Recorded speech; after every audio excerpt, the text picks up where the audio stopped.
एक राजा, कुछ मंत्री हैं, कुछ सियासी दांवपेच हैं, कुछ साजिशें हैं, तख्ता पलट है, अपराध हैं, अपराधी हैं और कुछ वहशी कत्ल हैं। यह सिर्फ सबसे रोमांचक TV series game of thrones की कहानी ही नहीं है, ये बिहार की सियासत का भी सच है। तो चलिए देखते हैं कौन कौन निभा रहे हैं गेम ऑफ थ्रोन्स के किरदार।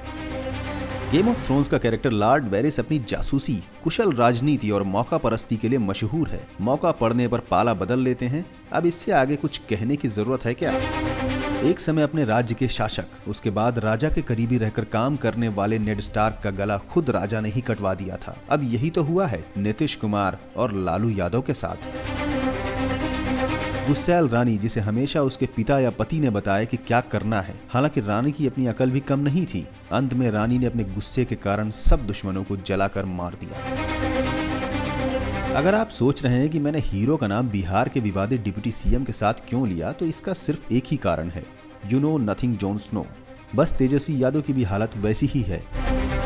सुशील मोदी का पूरा काम वही है जो सर डेविस का गेम ऑफ थ्रोन्स में रहा है। पहले एक राजा के साथ रहे, फिर दूसरे राजा के साथ राज्य चलाने और जीतने में मदद करते हैं। अब सुशील मोदी ने भी तो यही किया है। मांझी ने नीतीश कुमार के साथ वही किया जो थियोन ग्रेजॉय ने रॉब स्टार्क के साथ किया था। एक मकसद के लिए दोनों को जिम्मेदारी सौंपी गई और उसे पूरा करने की जगह दोनों ने ही धोखा दे दिया। किसी ऐसे वारिस की तरह है जिन्हें राजकाज की ज्यादा समझ नहीं है, हालांकि परिवार के प्रभाव में ये गलत काम जरूर कर लेते हैं, यानी बिल्कुल किंग टामन जैसे, कहने को तो राजा लेकिन थोड़े मासूम से। गेम ऑफ थ्रोन्स के सबसे चतुर किरदार में से एक टिरियन लैनिस्टर सबसे ताकतवर रानी के सलाहकार हैं। अब क्या और बोलने की कुछ जरूरत है? चाहे गेम ऑफ थ्रोन्स में लिटिल फिंगर या यूं कहें लॉर्ड पीटर बेलिश का काम एक आर्किटेक्ट का रहा है जो रणनीति बनाकर हमेशा आगे रहते हैं, उसी तरह कुछ कुछ अरुण जेटली का भी रोल रहा है। अगर आपको लग रहा है कि मोदी के किरदार को किसी महिला के किरदार में क्यों जोड़ा जा रहा है, तो इसे कम मत समझिए।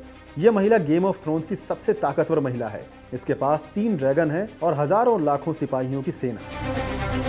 जैसे हर सीजन में सांसा स्टार्क से ये उम्मीद की जाती है कि वो कुछ अच्छे फैसले लेगी और अपने घराने का नाम रोशन करेगी, उसी तरह राहुल गांधी से भी हमेशा की जाती है। रामसे बोल्टन, जो कि गेम ऑफ थ्रोन्स का सबसे क्रूर और खतरनाक कैरेक्टर रहा है, अगर आपने जरा भी बिहार की राजनीति को समझा है तो आपको पता होगा कि शहाबुद्दीन का किरदार कैसा रहा है।